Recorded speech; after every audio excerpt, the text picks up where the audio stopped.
दिन पुराने कब्रिस्तान में दो रूहें आपस में बातें कर रही थी। एक रूह ने हैरत से इधर उधर देखते हुए दूसरी रूह से पूछा, हम कितने अरसे पहले मरे थे भाई? दूसरी रूह ने काफ़ी देर सोचने के बाद कहा, सैकड़ों साल पहले, लेकिन अभी क़यामत नहीं आई है। दोनों रूहें इलाके का जायज़ा लेने कब्रिस्तान से निकल पड़ी। बदली हुई दुनिया देख कर दंग रह गई। पहाड़ों जितनी ऊंची ऊंची इमारतें सर उठाए खड़ी थी। इन बुलंद इमारतों को देखकर डर लग रहा था कि कहीं इनके ऊपर ही ना आ गिरे। साफ शफाफ सड़कों को देखकर इन्हें बहुत हैरत हुई। ये सुबह का वक्त था, इसलिए इक्का दुक्का लोग ही सड़कों पर थे। उन्होंने एक इंसान को अपनी तरफ आता देखा। उसने जो लिबास पहन रखा था वो इतना तंग था कि खुद घुटन महसूस होने लगी। उन्होंने तो अपनी ज़िंदगी में सर से पांव तक लिबास पहले ही इंसानों को देखा था।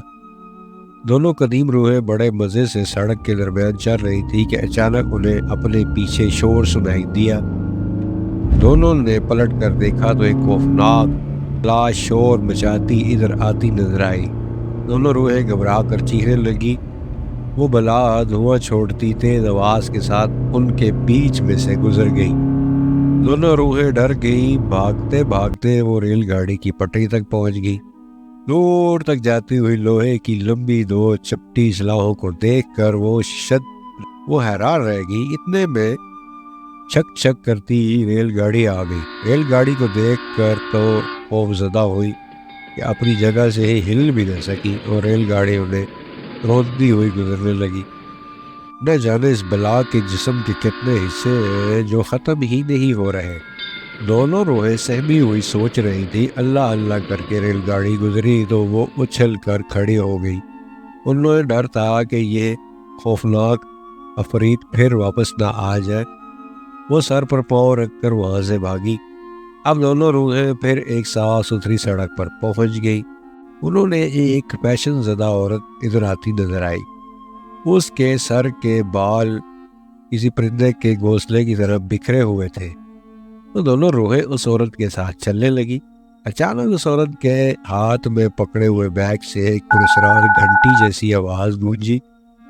उस अचानक आवाज़ से डर कर दोनों रूहें बुरी तरह उछली कि एक दूसरे से टकरा गई, मगर उनके टकराने से उन पर कोई असर नहीं हुआ क्योंकि दोनों रूहें थी। औरत ने अपने थैले में से एक छोटी सी डबिया निकाली और कान से लगाकर बातें करने लगी।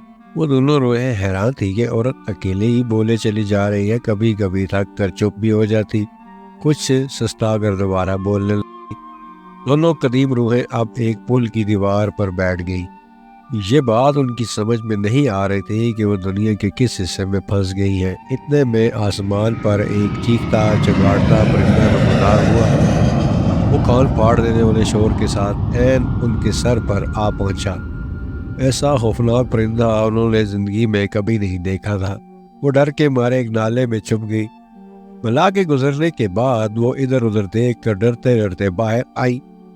इसी वक्त दो पहियों वाली एक छोटी सी बला जिसके ऊपर लोहे का कंटोप पहने हुए एक आदमी बैठा था, चीखती चगाड़ती फिसलती हुई उसकी तरफ बढ़ी।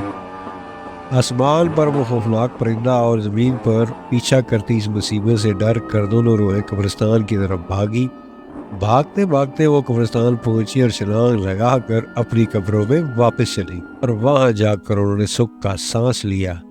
जी तो प्यारे बच्चों, ये थी आज की कहानी। उम्मीद है आपको पसंद आई होगी। वीडियो को लाइक शेयर और सब्सक्राइब करना मत भूलिए। देखते रहिए Daniyal Haider cartoon for kids. मिलते हैं नेक्स्ट वीडियो में। अल्लाह हाफिज।